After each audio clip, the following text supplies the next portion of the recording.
आज zero are एक प्रसंग उठा मुझे चेष्टा कली विधानसभा मते सुजोग दिगला नहीं एवं मोर बंधु प्रदीप दिशारी को सुजोग दिगला नहीं।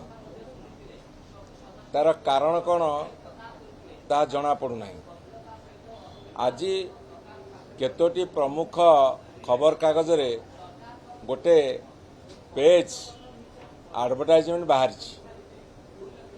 एडवर्टाइजमेंट लिखाई जे कलाहांडीर विकास में बक्साइट खोलिया दिया जाऊ, माइनिंग करने को दिया जाऊ एवं से लिखा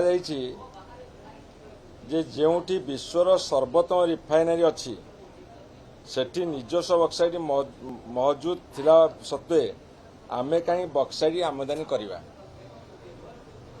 एवं ये जो एडवर्टाइजमेंट दिखाई जो संस्था देइछंती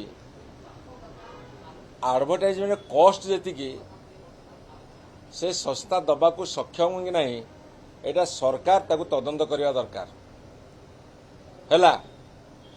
से संस्था सक्षम आमे मना करूनु किंतु संस्था सक्षम कि नहीं सरकार तदंत करवा दरकार।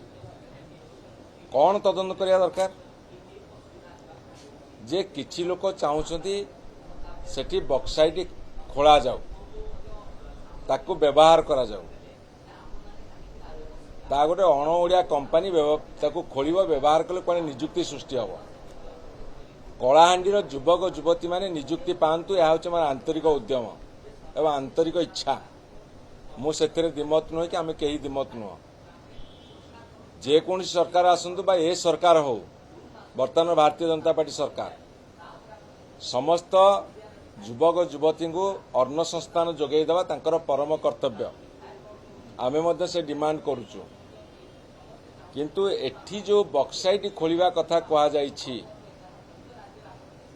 ये संस्था पछरे कहार हाथ अछि। खनि विभाग आलोचना दिन आमर लांजीगढ़ मान्यवर विधायक प्रदीप दिशारी ए कथा को स्पष्ट भाव में उठेले और तीव्र विरोध कले।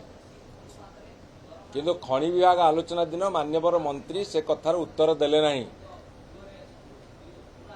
उत्तर न देवा पछर कारण कौन तेणु आज गणमाध्यम माध्यम आम प्रश्न करने को चाहूँ या पछर रहस्य सरकार उन्मोचन करंतु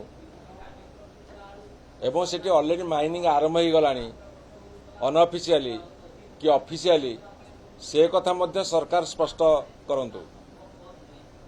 कहीं ना ओडिशावासी जानिबार अधिकार अछि। एठी जदि बक्साइट खनन हब सेथिरे कलाहांडीर केते युवक युवती नियुक्ति पाइबा उपकृत हेबे ना जेमिति केउंझर अन्य अंचल खनि खादान खोलिकी सफा केवल स्थानीय लोक धूली खाई खाई तांका जीवन गला रोगरे आक्रांत हेले कि जोड़ी थर्माल पावर प्लांट होउछि जहाँ होउछि सेठी केते लोक उपकृत होउछंती सेटा बहुत बड़ विचार्य विषय ताकू डिबेट भितर नबार आवश्यकता अछि। किंतु एई जो कथाटा एक विराट पेज रे एडवर्टाइजमेंट आसीछि विभिन्न गणमाध्यम रे से ऊपर आम प्रश्न रखा चाहूँ। सरकार तत्परता प्रकाश करी या पछरे थिबा भित्तिरी रहस्य को उन्मोचन करंतु।